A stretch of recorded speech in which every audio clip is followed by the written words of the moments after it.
My girlfriend posted, "Why do poor men date?" That's what my girlfriend posted on her Instagram story. About me, of course. She didn't tag me, but she didn't have to. Everyone knew. Her friends, my co-workers, even my cousin, who followed her for some reason. They all saw it before I did. And the worst part, that post came just 3 hours after I told her I couldn't afford a $500 per person dinner at a fancy new restaurant downtown. That was the moment I realized something had snapped. My name's Ethan. I'm 26. And I work in IT support for a mid-sized tech company in Seattle. I make about $72,000 a year **. Not rich, not broke, just ... stable. I pay rent on time, save a little every month, and treat myself to something nice once in a while. I'd been dating Sophie, 24. For 8 months, we met on a dating app.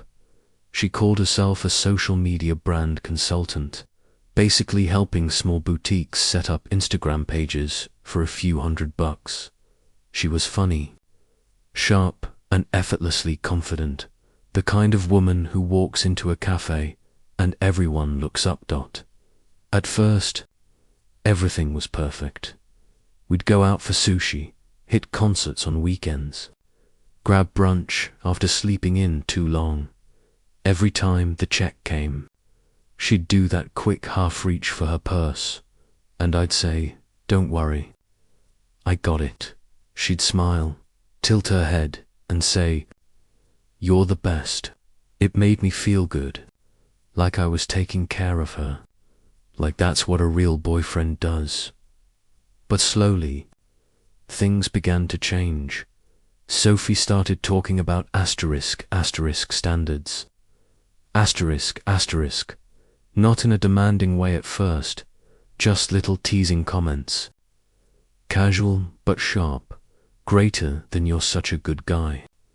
Ethan, my ex never let me pay for anything. Or, greater than I can always tell how serious a guy is based on where he takes me. They seemed harmless at the time. But looking back, that was the quiet setup, the foundation for the explosion that came later. Last Tuesday, it finally blew up. Around 3 p.m., Sophie texted me, "Babe, the new restaurant I told you about, Le Jardin Noir, is opening tonight. Let's go." I checked the website. Appetizers started at $60. Entrees were over $100. The tasting menu she wanted, $500 per person, not including drinks. I stared at the screen for a full minute, then replied, "Greater than babe, that's a bit over my budget this month. Maybe we can do something nice this weekend instead." She replied instantly, "Seriously, it's just dinner. It's $1,000 for one meal." Wow, I didn't realize you were struggling financially. I blinked. Greater than I'm not struggling. I just think that's excessive for dinner. Then came the line that hit like a bullet. Greater than my ex would have made it happen. This is embarrassing. And after that silence, 3 hours of it, when I got off work, I opened Instagram and there it was. Her story, white text on a pink background. Why do broke men even try dating? If you can't afford to treat a woman properly, stay home and level up. The comments flooded in. Greater than preach queen. Greater than men out here wanting girlfriends on a McDonald's budget. This is why I have standards. I just sat there, staring at the screen. 8 months, every coffee, every movie, every trip, all on me. I never complained, never asked her to split, and this was my reward. I didn't text, didn't call, didn't argue. I just opened my banking app. It took me 2 hours to go through everything, every dinner, bill, Every concert ticket, every latte, I kept scrolling. Total 64.27. Asterisk, asterisk, I stared at that number, and this strange calm washed over me. I wasn't angry anymore. Just done, so I opened Venmo, typed in Sophie's username, set it to public. Amount, $6,427.00 description. 8 months of dates, dinners, movies, and trips. Since I'm too broke to date properly, here's your half. Thanks for clarifying my financial situation. Then I pressed send and went back to work like nothing happened. That night, my phone blew up. Sophie called 14 times.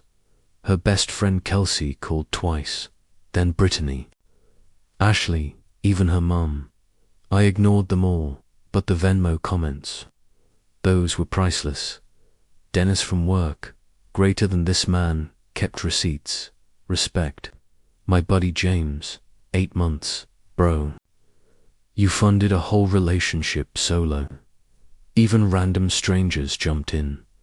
Greater than not, the itemized dating invoice. Within an hour, the request had over 200 likes.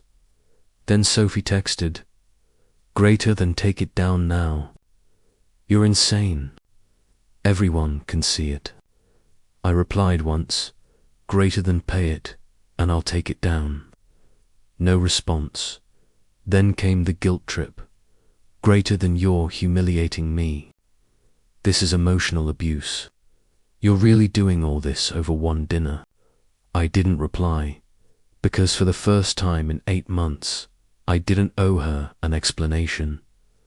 Later that night, my Ring doorbell went off. There she was, standing outside my apartment, wearing the designer coat I bought her for her birthday, holding the Michael Kors bag I got her for our 6-month anniversary. She looked right into the camera and said, Ethan, I know you're home. Open the door. We need to talk. I spoke through the intercom, calm and steady. Greater than did you come to pay the Venmo request? You're ridiculous. Pay it, and we can talk, she cried, then yelled, then called me emotionally abusive. My neighbor popped her head out and said, greater than sweetie, he doesn't have to let you in. That's not abuse, that's boundaries. Sophie stormed off. I thought that was the end. But it WASN, single quotes T. 2 days later, she posted a screenshot of her notes app on Instagram. Since someone wants to count pennies, here's the truth. I gave that man emotional labor for 8 months, listened to him complain about work, helped him dress better, decorated his boring apartment. Greater than a woman's presence is the prize. Some men will never understand that. I actually laughed out loud then. I'll admit, I did something a little petty. I took a screenshot of her LinkedIn profile, where she listed self-employed, social media consultant. Her business website showed exactly 3 clients all year. I posted it to my story with the caption, greater than. Interesting definition of upgrading my life from someone who made less than $3,000 last year but owns $10K in designer goods. Math isn't mathing. And just like that, it went asterisk asterisk viral overnight. After that night, I found out she wasn't really working late. Something inside me changed. I didn't confront her right away. I wanted to see what she'd do next. A few days later, we were supposed to go out to dinner with her friends. I told her I couldn't make it because I had to cover an extra shift. Rent was due soon, and I didn't want to dip into savings. She said, no problem, with that sweet tone she always used when she was pretending to understand. That night, my phone buzzed. A friend sent me a screenshot from her Instagram story. It said, Why do broke men even try dating? Like, stay home and save your little coins. My heart dropped. I stared at her handle, her profile picture. No mistake. That was her, the same girl who'd once told me she loved me because I was humble and hard-working. She didn't tag me, but everyone who knew us would get the message, so I didn't reply. I didn't argue. I didn't even view her story. Instead, I took all my stuff from her apartment the next morning, quietly. I left the spare key on the counter, right next to the half-empty bottle of wine she'd left from her office project. Later that night, she texted, "Where are you? Why are you being dramatic?" I just sent one line back. "You said it best, online broke men shouldn't date you." Then I blocked her, funny thing. 2 weeks later, she posted another story, this time crying about how all men are heartless. I guess the truth is, some people don't want love. They want status. And when you stop funding their fantasy, they call you broke. Asterisk, asterisk, it's been 2 weeks since I walked out of Sophie's life. I thought that was it. But apparently, she wasn't done yet. Last night, my phone started lighting up. Group chat after group chat. Screenshots everywhere Sophie had posted again. A Notes app screenshot. All caps at the top. "To the men who can't handle a real woman," and below that, she wrote, "He's sending me invoices for our relationship now." Imagine being so broke and bitter you charge your ex for dates. Disgusting behavior. That's when I realized she must have seen my Venmo request. Yeah, I'd sent it earlier that day. $6,427. Public description. Half of everything you said was our lifestyle. Since I was apparently funding it alone, it wasn't about the money. I knew she wouldn't pay. It was about the message. I was done letting someone rewrite the story. Within hours, my request had blown up. Hundreds of likes, comments, even strangers cheering me on. My coworker texted, "Bro, this is legendary. You turned heartbreak into an invoice." Sophie, though, she didn't think it was funny. She called me 14 times that night. Left voicemails, crying, yelling, threatening to expose me when she showed up at my door, still wearing the designer coat I'd bought her. I didn't answer. She stared into my doorbell camera and said, "Ethan, open the door. We need to talk." I just pressed the intercom and said, "Did you come to pay the Venmo request?" She froze, then stormed off. A few days later, she posted again, "A woman's presence is the prize. Men should be grateful we even exist."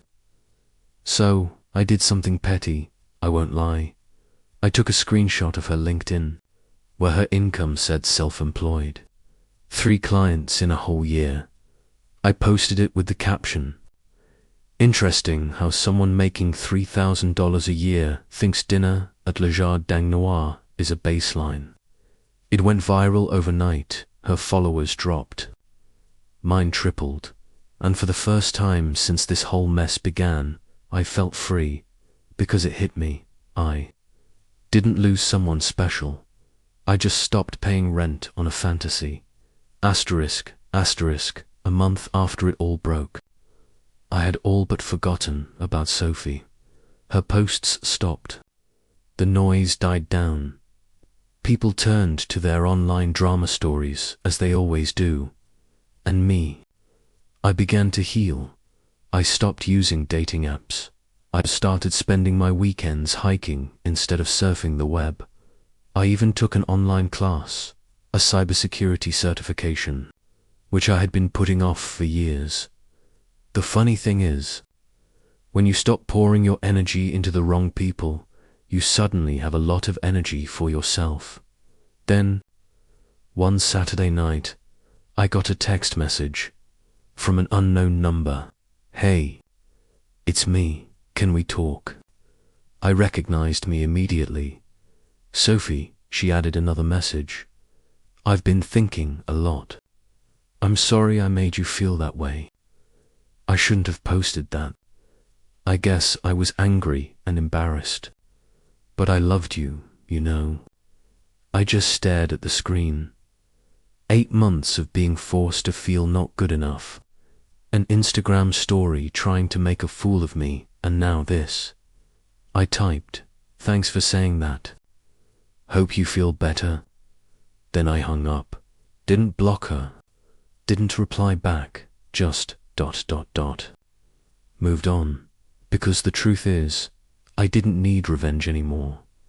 Post went viral. Venmo request, they didn't shut down. A week later, I met someone new, not on the app. Not at a fancy restaurant, just at a coffee shop I started going to on Sundays. Her name is Maya. She is an elementary school teacher. When the bill came, she didn't hesitate to split it. She just smiled and said, "I'll pay next time." And right then, I realized something. It was never about money. It was about mutual respect. Sophie wanted a sponsor. Maya wanted a partner. Well, my ex once posted, "Why do poor men try to date?" Maybe because one day, one of those poor men will stop wasting time and end up literally rich.